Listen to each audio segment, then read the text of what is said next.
My great-grandfather really is the most famous man nobody has ever heard of.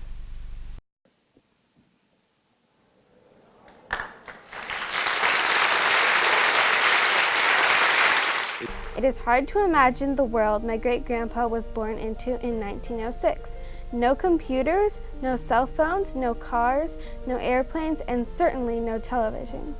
When he was growing up in a log cabin in rural Utah, his primetime entertainment was staring at the moon and dreaming of the future. An electric generator and a stack of science fiction magazines fueled young Philo's imagination.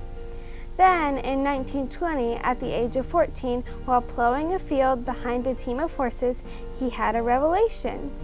If he could train an electron to do what his horses were doing and go to the end of a row, turn around, and start over, he could send pictures through the air. The next year, he entered high school and tried to talk his way into a senior science class by describing his dream of an all-electronic television. His teacher had no idea what he was talking about, but he agreed to tutor him and saved this, the very first drawing of a television camera. By 19, Phil had attracted investors, built a lab in San Francisco, and proposed to his sweetheart, Elma. He says, "There's another woman in my life." Well, before I could faint, he said, "And her name is television." The only way I see that we would have as much time together as I'd like is if you work with me. How about it?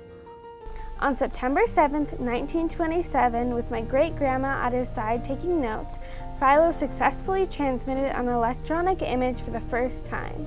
I was so excited I was dancing around, and the backers said, "Farnsworth, when are we going to see some money in this thing?" Phil had painted a $sign on a slide, and that's the first thing they saw was a $sign. This would be the place for the happy ending, except for a tragic twist of fate. By the time a TV standard was finally agreed on, the world was at war. The U.S. government shut down television development and converted the factories to produce radar. Phil Farnsworth continued to invent. He earned over 300 patents over the world for developing radar, the baby incubator, infrared night vision, and an electron microscope among them. If his atomic fusor had been successful, we might all be flying around in nuclear cars now. He should be a household name, but despite a cartoon descendant on Futurama, he's not. Unfortunately, Philo T. Farnsworth never profited from his invention. He was squeezed out by RCA and did not participate in the growth and development of his beloved television. He refused to watch TV and wouldn't let his children watch it either. Then, on July 20th, 1969, he turned on the TV for a magical event. A miniature version of his original image dissector was used to beam live pictures back to Earth from the moon. We were watching it when Neil Armstrong landed on the moon.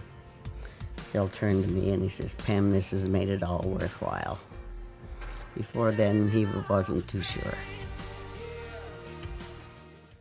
It is now my turn to spread the story of the teenage genius whose big idea made everything from TV to the smartphone possible. I am very proud to be his great-granddaughter, and my name is Giselle.